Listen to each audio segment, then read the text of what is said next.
마태복음 12장 22절에서 37절 신약 19페이지 우리 한 절씩 교독하시고 마지막 37절은 함께 합독하겠습니다.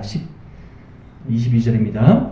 그때에 귀신 들려 눈 멀고 말 못하는 사람을 데리고 왔거늘 예수께서 고쳐주심에 그 말 못하는 사람이 말하며 보게 된지라. 우리가 다 놀라 이르되 이는 다윗의 자손이 아니냐 하니 바리새인들은 듣고 이르되 이가 귀신의 왕 바알세불을 힘입지 않고는 귀신을 쫓아내지 못하느니라 하거늘 예수께서 그들의 생각을 아시고 이르시되 스스로 분쟁하는 나라마다 황폐하여 질 것이요 스스로 분쟁하는 동네나 집마다 서지 못하리라. 만일 사탄이 사탄을 쫓아내면 스스로 분쟁하는 것이니 그리하고야 어떻게 그의 나라가 서겠느냐.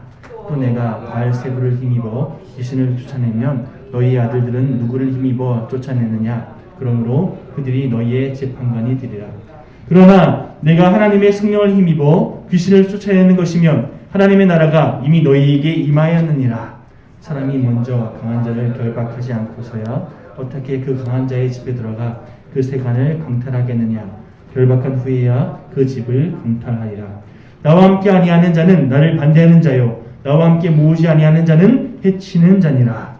그러므로 내가 너에게 이르노니 사람에 대한 모든 죄와 모독은 사하심을 얻되 성령을 모독하는 것은 사하심을 얻지 못하겠고 또 누구든지 말로 인자를 거역하면 사하심을 얻되 누구든지 말로 성령을 거역하면 이 세상과 오는 세상에서도 사하심을 얻지 못하리라.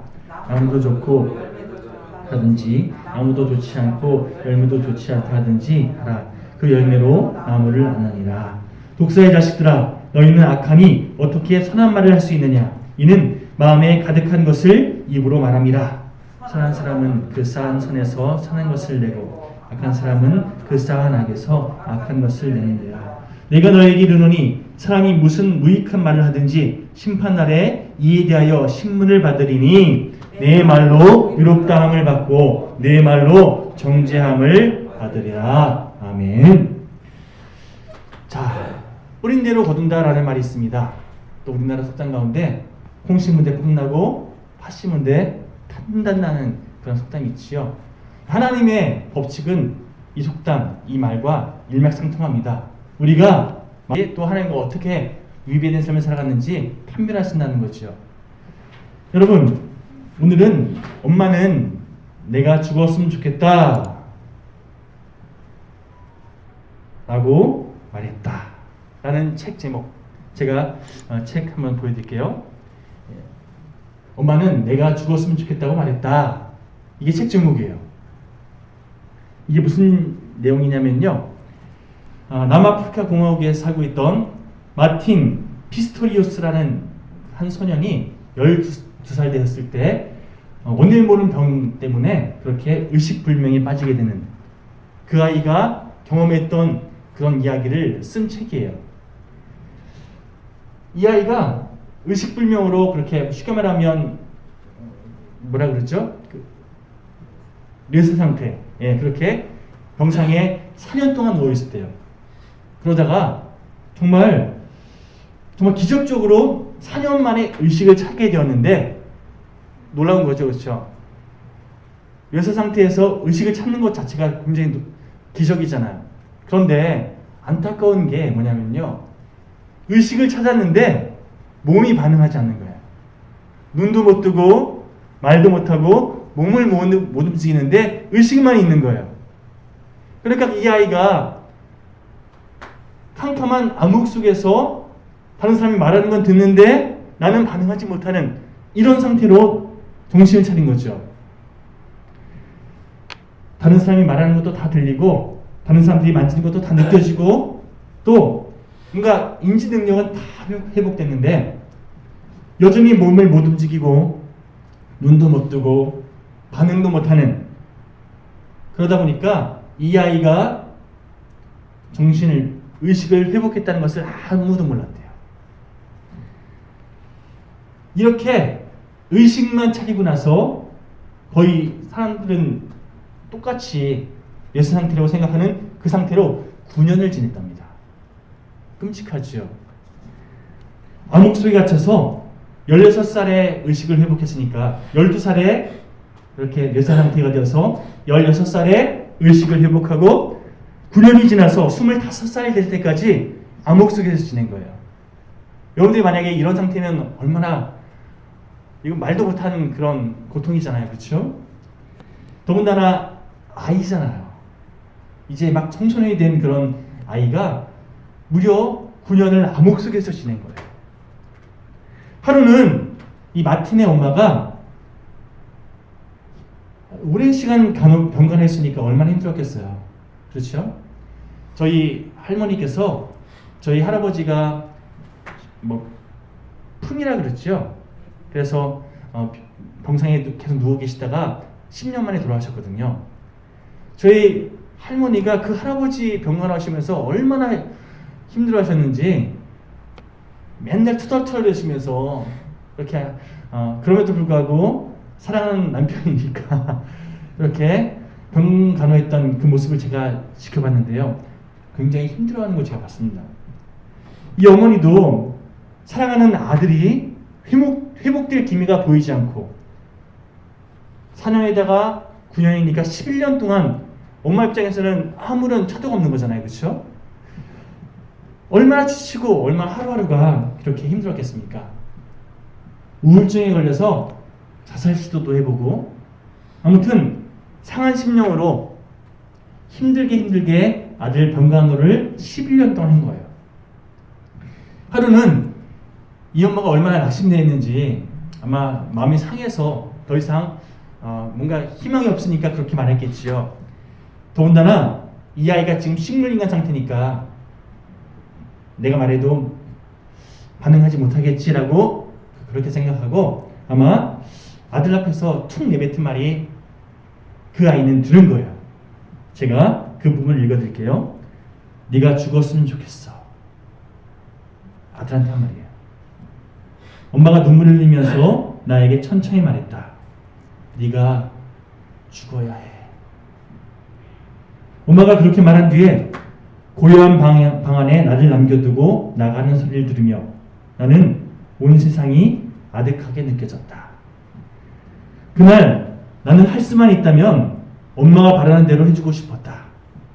도무지 견딜 수 없는 말을 듣고 있자니 이제 그만 삶을 내려놓고 싶었다. 이 아이는 죽고 싶어도 죽지 못하는, 몸도 못 움직이고 그냥 의식만 있는 거예요. 그런 상태에서 하루하루 끔찍한 그 암흑 속에서 지내고 있던 이 아이가 엄마가 너 죽었으면 좋겠어 라고 얘기하는 거 듣고 마음이 얼마나 상했겠습니까? 이 아이가 얼마나 절망했을지 느껴지십니까? 그렇게 9년의 시간을 힘들게 엄마도 힘들고 이 아이도 힘들고 정말 힘든 시간을 보냈던 이 가정. 그런데 이 아이의 인생에 아주 기적 같은 일이 벌어집니다. 어떤 기적이냐면요, 버나라고 하는 이름의 간병인이 어느 날 이 마틴의 간호를 받게 된 거예요.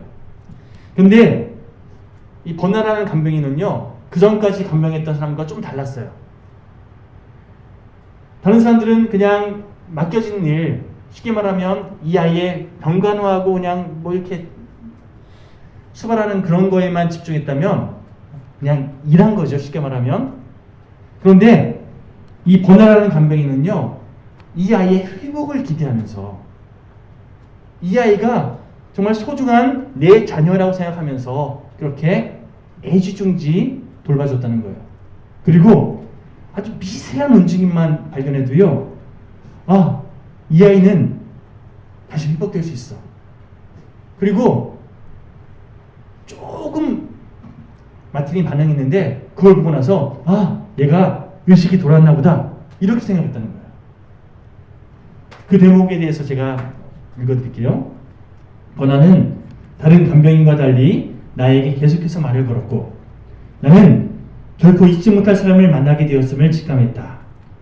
온갖 의구심에도 불구하고 버나는 좀처럼 흔들리지 않았다. 신념이 불꽃같이 타올랐는지 내가 사람들의 말을 알아듣는 것 같다고 이 사람 저 사람에게 말하고 또 말하면서 내 부모님들께 검사를 다시 받아보자고 말했다. 이 아이가 의식이 돌아온 것 같다고 다시 한번 검사 받아보자고 그렇게 간병인이 엄마 아빠에게 계속 보쳤다는 거예요.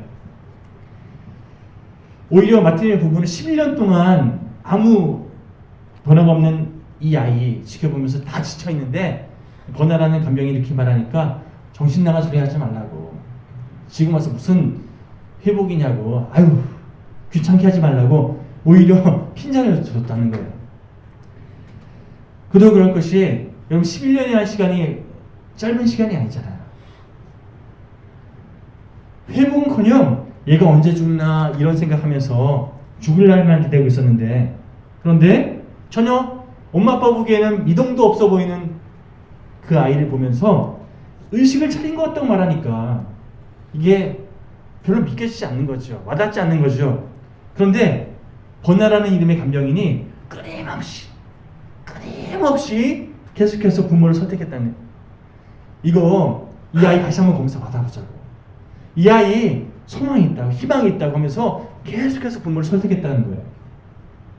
그래서 지치고 지쳐서 아유 알았어 속는 셈 치고 한번 검사를 받아봤는데, 검사 받아보니까 정밀검사 받으면 나오잖아요, 그렇죠? 아 얘가 의식이 돌아왔구나, 이거 발견하게 된 거죠.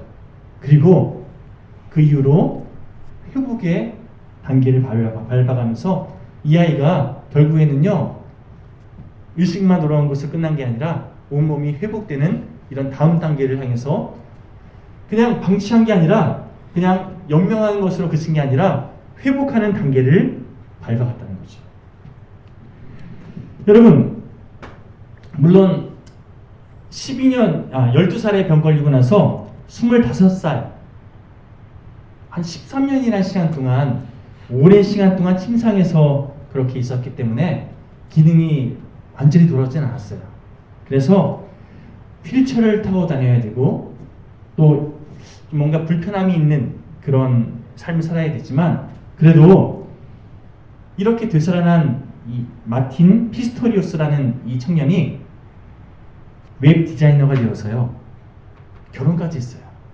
그리고 휠체어 경주 클럽에 가입해서 자기 나는 불편해 힘들어하면서 휠체어를 그냥 꾸역꾸역 타고 다니는 게 아니라 이 휠체어로 경주하는 그런 클럽에 가입해서 취미생활까지 즐기는, 삶을 아주 희망적으로 누리고 있는 그런 인생을 해서 자기의 그런 자전적인 이야기를 책으로 쓴 거예요.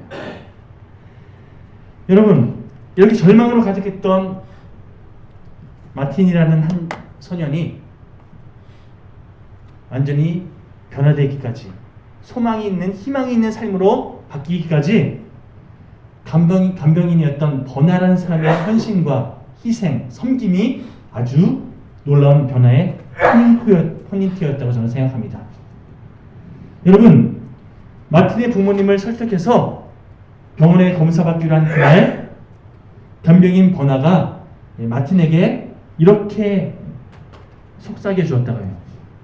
버나가 나에게 말했다. 최선을 다하는 거야. 알았지? 얘가 의식이 있다고 생각해서 말해준 거예요. 최선을 다하는 거야. 알았지?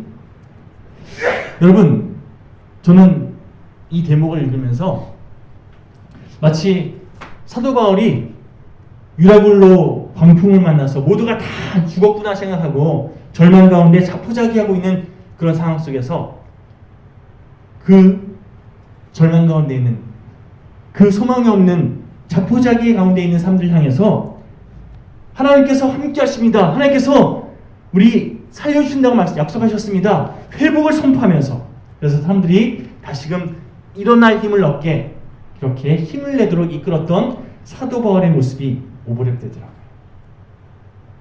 안 된다고, 소망이 없다고, 희망이 없다고 다 포기하고 있을 때 할 수 있다고, 힘을 내자고, 된다고 희망을 선포하는 그런 인생의 모습. 여러분, 버나라는 이 간병인의 열심과 헌신, 이것이 우리 영일교회 모든 성도들이 붙잡아야 할 사역의 삶의 방향성에 대해 할 줄 믿습니다. 우리 주변 사람들 향해서 할 수 있다고, 괜찮다고, 된다고 희망을, 소망을, 긍정적인 방향을 선포할 수 있는 저희 모두가 되었으면 좋겠습니다. 그런 의미에서 우리 옆 사람에게 이렇게 선포했으면 좋겠습니다. 회복시키는 은혜의 통로가 됩시다. 할 수 있죠? 시작. 회복시키는 은혜의 통로가 됩시다. 아멘. 우리 매주 당신은 축복의 통로입니다 라고 함께 찬양하는데요. 이게 말로만 입술로만 그치는 것이 아니라 정말 보나라는 이 간병인처럼 또 사도 바울처럼 또한 믿음의 선배의 모습처럼 많은 사람들에게 희망을 또한 회복을 선포하는 또한 그렇게 실제로 하나님의 일하심을 경험하는 우리 영육교의 모든 축복의 통로들 되시기를 주님의 이름으로 간절히 축원드립니다. 자, 지금까지 말씀드린 내용을 기반으로 해서 오늘 본문 말씀을 살펴보려고 하는데요. 자, 오늘 본문에 보면 귀신에게 사로잡혀서 눈멀고 벙어리가 된 사람이 등장합니다. 눈멀고 말을 할 수 없는 사람, 한마디로 단절되어진 사람 아닙니까? 아까 마틴처럼 의식은 있는데 다른 사람과 소통할 수 없는 단절되어진 사람, 눈멀고 벙어리 된 사람, 말할 수 없고 소통할 수 없는 단절된 인생을 오늘 본문에서 소개하고 있다는 거죠.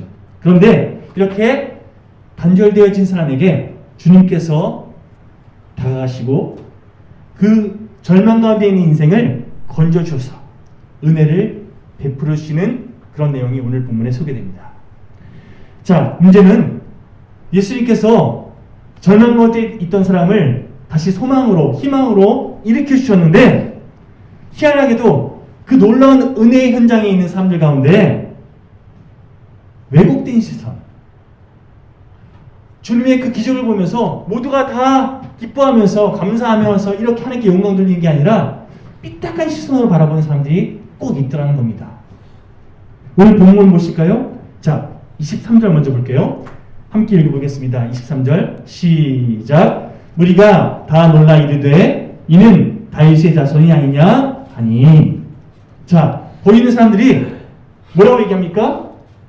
다윗의 자손이야. 무슨 얘기일까요? 예수님께서 행하시는 그 기적을 보니까 저분이 우리가 기다려왔던 메시아 아니냐는 거예요. 수많은 구약의 선지자들이 그렇게도 예언해왔던 그 메시아가 바로 저분인 것 같다는 거죠. 저런 놀라운 기적을 행하는 거 보니까 저분이 메시아야, 저분이 메시아인가 보다, 사람들이 웅성웅성거린 거예요. 그런데 이나 지금이나 주님의 은혜가 펼쳐지는 그 기적을, 그 현장을 목격하고도 꼭 엉뚱한 소리를 하는 사람이 있습니다. 내 마음에 안 든다는 거죠. 내 생각과 좀 위배된다는 거예요. 그러니까 거기에 초를 쳐요. 바리새인들이, 다른 사람들이 예수님이 메시아 같아 라고 얘기하니까 아니야, 저 사람은 오히려 사단의 종로로 사는 사람이야 이러면서 예수님의 기적을 폄하해버려요. 우리 24절 말씀 한번 함께 읽어볼까요? 시작. 바리새인들은 듣고 이르되 이가 귀신의 왕 바알세불을 힘입지 않고는 귀신을 쫓아내지 못하느니라 하거늘. 귀신을 쫓아내는, 쉽게 말해서 눈멀고 벙어리 된 사람, 그리고 귀신의 영향력이 있는 사람들을 예수님께서 기적으로 회복시키시니까 사람들은 와, 저분이 메시아인가 보다 라고 웅성웅성거리고 있으니까요. 그걸 보면서 바리새인들이 아니야, 저 사람 바알세불의 능력을 힘입어서 저렇게 행하는 거야, 예수님의 능력을 폄하해버린 거예요. 여러분, 정신이 똑바로 박혀있는 사람이라면 지금 아픈 사람이, 절망 가운데 있던 사람이 고침받고 회복되는 걸 봤으면 함께 기뻐하는 것이 인지상정이잖아요. 그렇죠? 만약 그 아픈 사람이 내 가족이었으면, 내가 사랑하는 누군가였으면 여러분, 회복된 걸 보면서 함께 기뻐하는 게 그게 사람의 도리, 그게 인지상정이에요. 그런데 본문에 소개되고 있는 바리새인들은요, 기뻐하는 건 전혀 없고요, 오히려 예수님이 지금 자신들의 입속을 방해하는 그런 존재거든요. 그런 예수님의 명성이 높아지는 게 싫어서, 예수님이 부각되고 예수님이 주목받는 게 싫어서 오늘 본문의 표현을 빌자면 불을 품고 어떻게 하면 죽일까 모색하거늘 예수님을 계속 깎아내리는 거예요. 예수님을 계속 폄하하는 거예요. 예수님의 기적에 대해서 계속 못마땅한 표현으로 예수님의 존재에 대해서 부정하는 거예요. 여러분, 어떤 선한 일이 벌어지고 있을 때 삐딱한 마음으로 뭔가 비판하고 비평하면서 이렇게 뭔가 좀 삐딱선을 타는 그런 사람들이 꼭 있잖아요. 그렇죠? 그런 사람들은 항상 공동체의 좋은 분위기를 망치는 주범이 되더라고요. 본인은 자기가 뭘 잘못하고 있는지 몰라요. 그런데 모두가 함께 유익을 누려야 할 그때, 모두가 함께 기쁨을 누려야 할 그때 그 유익을, 그 기쁨을 망치는 주범이 되더라는 겁니다. 그 마음 가운데 자기라고 하는 자기 중심적인 자아가 떡하니 버티고 있으면요, 그런 사단의 도구로 쓰임받게 되더라는 거예요.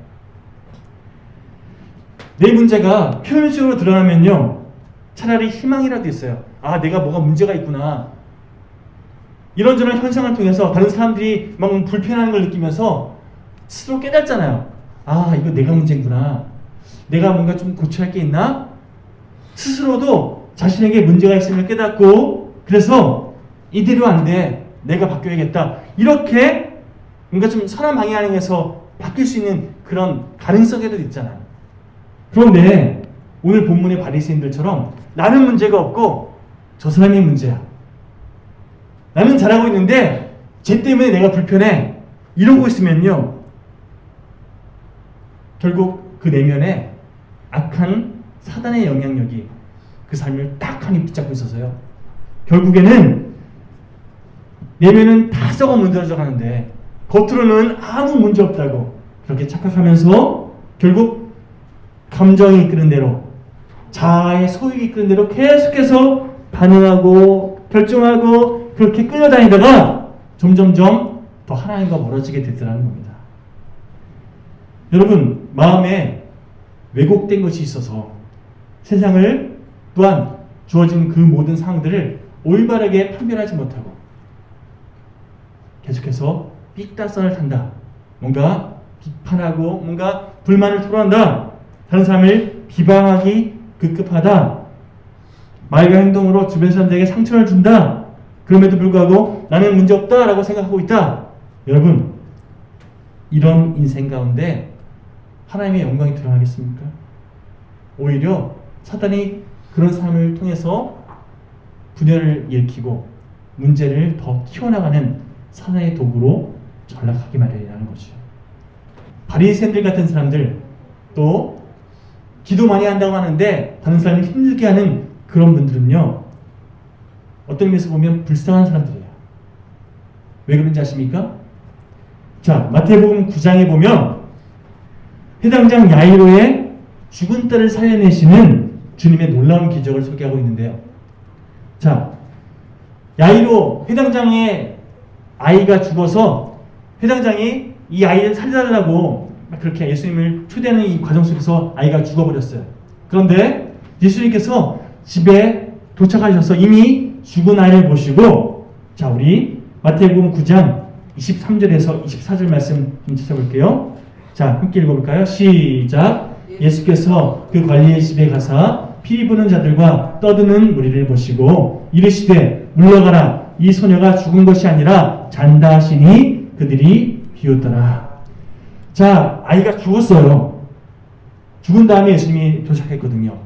그때 예수님께서 이 소녀는 지금 죽은 게 아니라 자고 있는 거다 라고 말씀하시니까 사람들이 어떻게 했다고요? 비웃었다. 아, 참나. 이러면서 비웃었나 보죠?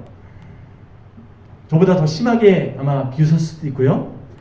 여러분, 중요한 것은요, 이 다음 구절에 무리를 내보낸 이후에 예수께서 들어가사 소녀의 손을 잡으심에 소녀가 어떻게 됐다고요? 일어나는지라. 자, 어딜 가나 자기가 못하니까 남도 못해 라고 반응하면서 나는 안 할 거니까 너도 하지 마, 이렇게 초를 치는 사람도 있어요.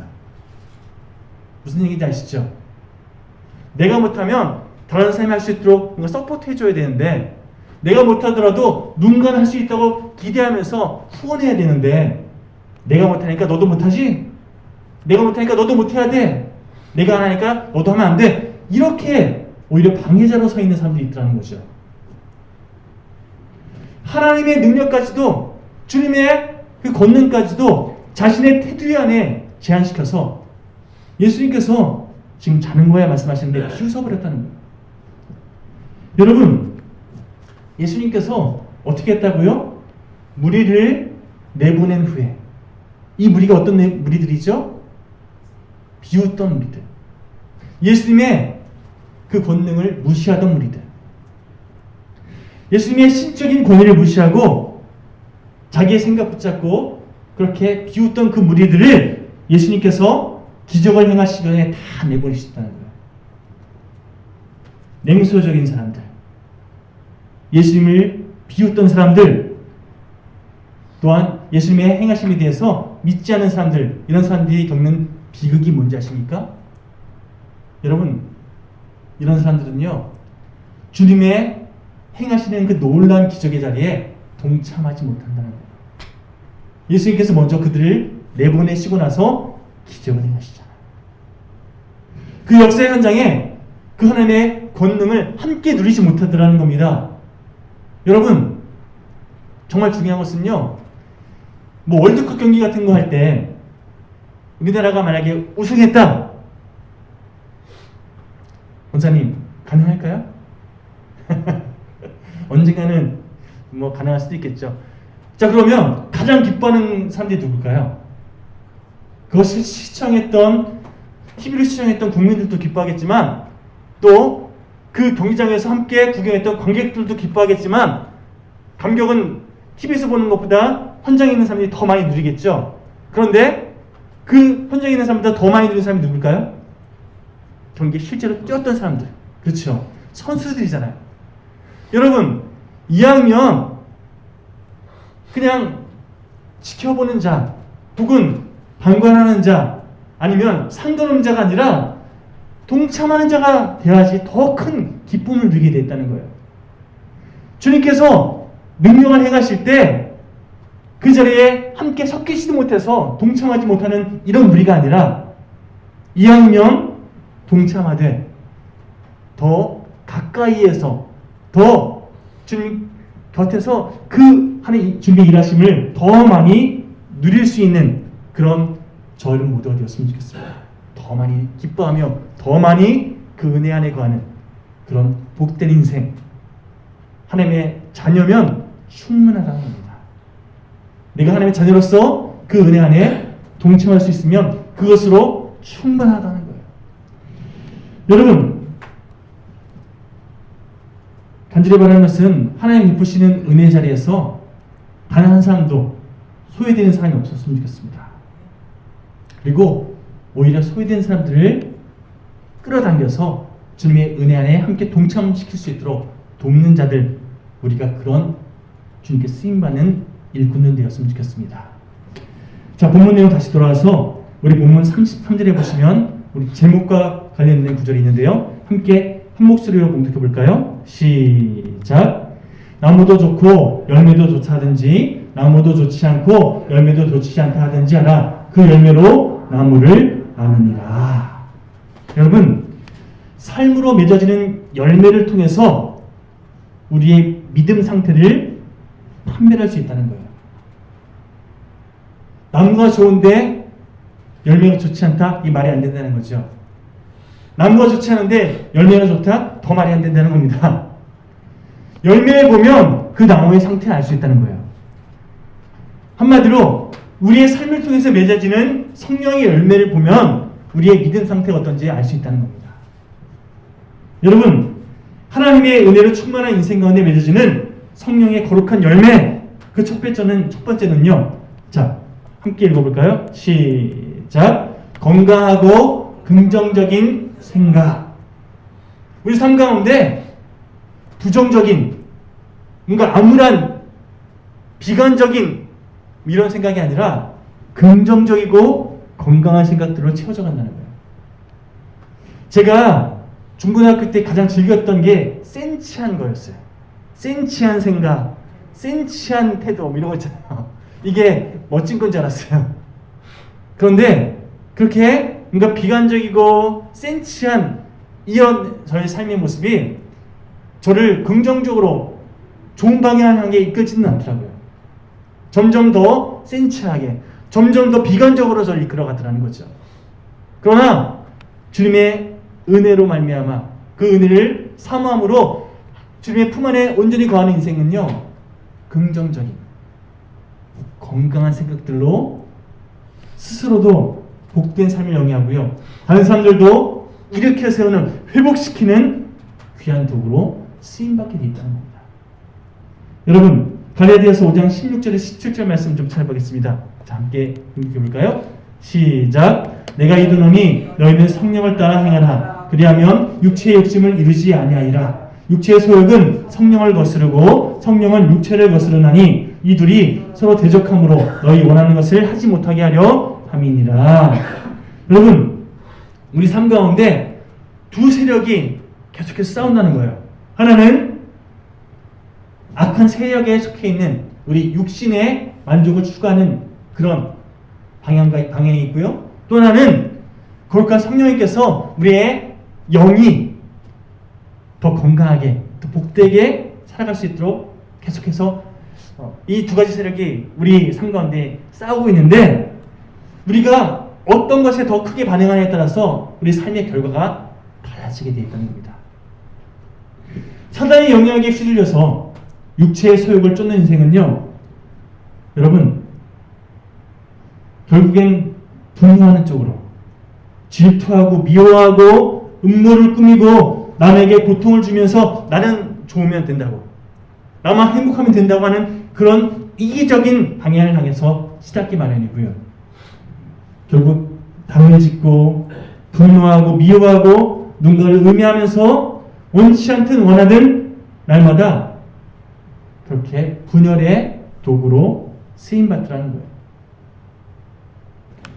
반면에 성령의 인도하심에 힘입어서 내가 성령께서 인도하신 대로 순종하기를 선택하는 인생은요, 우리 갈라디아서 5장 22절에서 23절 말씀 보면요, 이런 열매들이 그 삶 가운데 나타나는데 제가 봉독해 드리겠습니다. 오직 성령의 열매는 사랑과 희락과 화평과 오래 참음과 자비와 양성과 충성과 온유와 절제니 이 같은 것을 금지할 법이 없느니라. 자, 성령의 인도하심에 반응하며 믿음으로 그렇게 살기를 선택한 인생은요, 성령의 열매, 이게 사실은 사랑의 열매라고 표현하거든요. 사랑의 여러 가지 형태들인 거예요. 정말 주님께 충성하면서 주님께서 원하시는 일들을 감당하는 가운데 많은 사람들을 더 많이 품을 수 있는 그런 더 넓어지고 더 깊어진 주님의 성품으로 쓰임받게 되어 있다는 겁니다. 그런 성령의 열매가 삶 가운데 맺어지게 된다는 거예요. 여러분, 사도행전 2장 17절에 보면요, 성령으로 그렇게 쓰임받는 인생들의 모습을 이렇게 정의하고 있는데 한번 읽어볼까요? 시작. 하나님이 말씀하시기를 말세에 내가 내 영을 모든 육체에 부어주리니 너희의 자녀들은 예언할 것이요 너희의 젊은이들은 환상을 보고 너희의 늙은이들은 꿈을 꾸리라. 자, 뭐 예언하고 환상을 본다 뭐 이래서 뭔가 좀 영적인 뭐 대단한 이런 걸 생각하는데요. 여러분, 비전을 선포하고 미래를 희망적으로 그렇게 영위하는, 무엇보다 지금을 살아가면서 앞으로를 더 기대하며 살아가는 그런 인생을 살아가는 긍정적인 삶의 모습을 표현하는 겁니다. 하나님의 말씀 안에 거할 때 우리가 이런 삶을 영위하게 되어 있다는 거예요. 무엇보다 나이 드신 분들도요, 여러분, 그런 표현이 있습니다. 청년과 늙은이를 가늠하는 기준은 나이가 아니라 꿈이 있느냐 소망이 있느냐이다. 이해되십니까?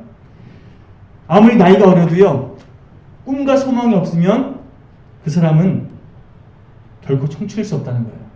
반면에 100세가 넓으신 그런 어르신이랄지라도 꿈과 소망이 있으면, 그 삶 가운데 뭔가 꿈과 소망을 붙잡고 있으면 그분은 청춘이라는 거예요. 여러분, 모든 세대가 이렇게 꿈과 소망을 붙잡고 주님께서 주신 비전을 붙잡고 주님께서 허락하실 미래를 향해 한 걸음 한 걸음 소망을 향해 나갈 수 있는 그런 인생, 이것이 우리 영일교회 모든 교우들의 삶의 모습이었으면 좋겠습니다.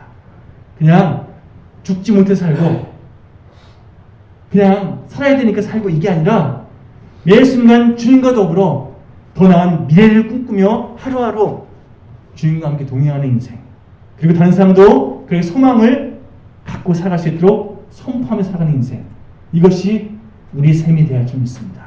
왜요? 주님께서 우리와 함께 하시니까, 우리를 그렇게 인도하실 거니까. 아멘!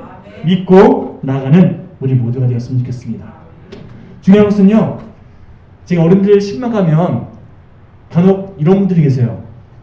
아유, 늙으면 빨리 죽어야 되는데, 아유, 죽지 못해 살아요, 이러면서 어르신들 가운데 푸념을 하시는 분들이 의외로 많이 있어요. 그런데 그분들의 대화하다 보면요, 속내는요 좀 달라요. 말은 빨리 죽어야 되는데 말씀하시는데, 속내는 뭐냐면요, 에이, 그래도 당신이 필요해요, 더 오래 사셔야지, 그런 말씀 어떻게 해요, 당신이 있을 때 너무 좋아요, 이런 얘기 듣고 싶어 하세요. 행여라도 아유 그래요, 빨리 천국 가셔야 되죠, 이런 말 하면 큰일 나요. 여러분, 저는 우리 권영여 권사님 비롯해서 저희 교회에 더 많은 어르신들이 또 이제 앞으로 생기게 될 텐데, 그 모든 어르신들이 그동안 쌓으신 연륜과 경험을 기반으로 해서 정말 기도로 하나님과 더 깊이 있게 교제하고, 기도의 모델링으로 우리 모든 성도님들에게 좋은 영향력을 끼치는 그런 기도의 삶으로 쓰임받게 되기를 간절히 소망합니다. 그리고 그런 어르신들의 신앙을 보면서 우리 모든 영일교회 성도들이 함께 영적으로 도전받고, 나도 저렇게 신실하게 하나님과 동행하며 살아야지, 주님 만날 순간까지 최선을 다해서 믿음 생활해야지 결단하는 그런 아름다운 결실들이 일어났으면 좋겠습니다. 여러분, 우리 주님과 함께 동행할 때 주님께서 주시는 그 은혜 가운데 맺어지는 거룩한 열매 두 번째는요, 자 한번 읽어볼까요? 시작. 언어와 태도의 변화. 자, 생각이 바뀌면요 행동도 바뀌게 돼 있어요. 그렇죠? 이 부분에 대해서는 다음 주에 더 깊이 있게 다룰 겁니다. 자, 중요한 것은 내 입술 가운데 하루에 내가 내뱉는 내 말이 부정적인 말, 혹은 죽이는 말, 상처 주는 말이 더 많은지, 아니면 회복시키는 말, 살리는 말, 힘주는 말이 더 많은지 한번 한 주간 점검해 보셨으면 좋겠습니다. 그리고 다음 주에 이 부분을 함께 묵상할 때, 하나님, 제 입술을 주님의 성령에 온전히 붙들림 받으어서 주님께서 제 입술을 통해 일하실 수 있도록 제가 그렇게 믿음으로 살기 원합니다. 제 입술을 주관하여 주옵소서. 더 결단함으로 우리의 삶, 우리 입술을 주님께 맡겨드릴 수 있는 그런 귀한 은혜의 시간이 있었으면 좋겠습니다. 자, 이 부분은 더 깊이 있게 다음 주에 다루기로 하고요. 자, 우리 서로 바라보시면서 이렇게 함께 고면하고 말씀을 정리하겠습니다. 건강하고 긍정된 생각들로 한 주간 승리하십시오. 시작. 아멘. 더불어서 다음 주에 다룰, 자, 언어와 태도가 어떻게 바뀌었으면 좋겠습니까? 긍정적으로, 보다 의미 있게. 자, 우리 다음 주 이 말씀으로 또 하나님께서 어떤 은혜 주실지 기대하시면서 함께 기도함으로 말씀을 마치도록 하겠습니다. 제가 기도하고 마치겠습니다. 하나님, 하나님의 은혜에 사로잡힌 바 되어 하나님, 그냥 내 생각, 내 감정대로 툭툭 내뱉는 그래서 결국엔 나를 고집하고 나를 주장하느라 다른 사람들에게 상처 주는 그런 삶의 모습이 아니라 다른 세대들처럼 나를 드러내기 위해서 주님마저도 그렇게 왜곡시키는, 주님마저도 폄하하는 그런 어리석은 선택을 하는 것이 아니라 매 순간 주님께서 나에게 무엇을 원하시는지 바르게 분별함으로, 또한 주어진 상황 속에서 정말 긍정적으로 주님의 뜻을 이루어가는 우리 모두가 될 수 있도록 주여 도와주시옵소서. 간절히 바라는 것은 하나님, 우리의 생각이 바뀌기 원합니다. 우리의 삶이 바뀌기 원합니다. 우리의 태도가 바뀌기 원합니다. 아버지, 그런 우리의 삶을 통해서 주님의 일하심을 더 많이 누릴 수 있도록, 또한 이 땅 가운데 주님의 영광을 더 많이 흘려보낼 수 있도록 주여 도와주시옵소서. 오늘 주님께 맡겨드리며 살아계신 예수님 이름 의지하여 기도드렸습니다. 아멘. 우리 찬송가 함께 고백하시고 결단하겠습니다.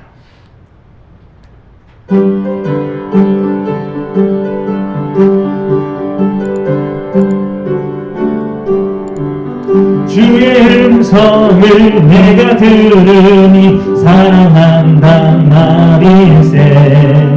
믿는 마음으로 주께 가오니 나를 영접하소서. 내가 매일 십자가 앞에 더 가까이 가오니 구세주의 흘린 보배 피로써 나를 정케 하소서. 주여 넓으신 은혜 베푸사 나를 받아주시고 나의 품은 뜻 주의 뜻같이 되게 하여 주소서. 내가 매일 십자가 앞에 더 가까이 가오니 구세주의 흘린 보배 피로써 나를 정케 하소서. 주의 보좌로 나아갈 때에 어찌하니 기쁠까. 주의 얼굴을 항상 배우니 더욱 친근합니다. 내가 매일 십자가 앞에 더 가까이 가오니 구세주의 흘린 보배 피로써 나를 정케 하소서. 우리 구주의 넓은 사랑을 증명할 자 없으며 주가 주시는 참된 기쁨도 헤아릴 수 없도다. 내가 매일 십자가 앞에 더 가까이 가오니 구세주의 흘린 보배 피로써 나를 정케 하소서.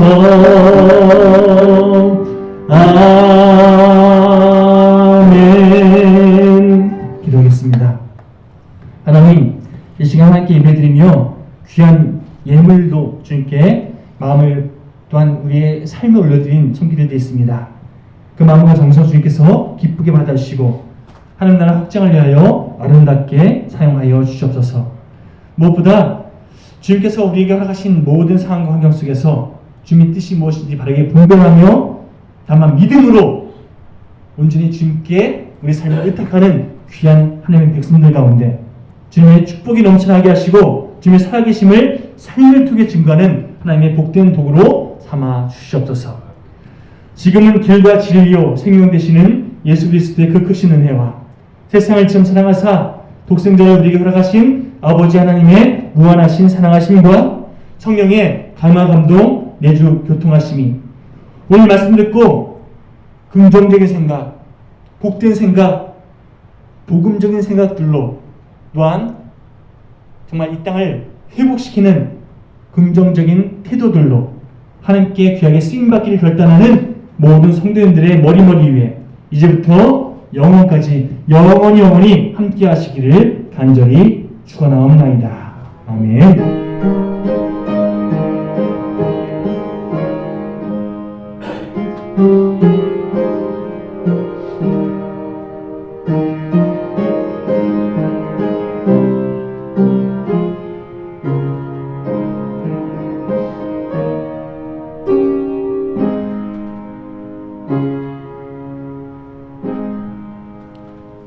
한 주간도 믿음을 승리하십시오.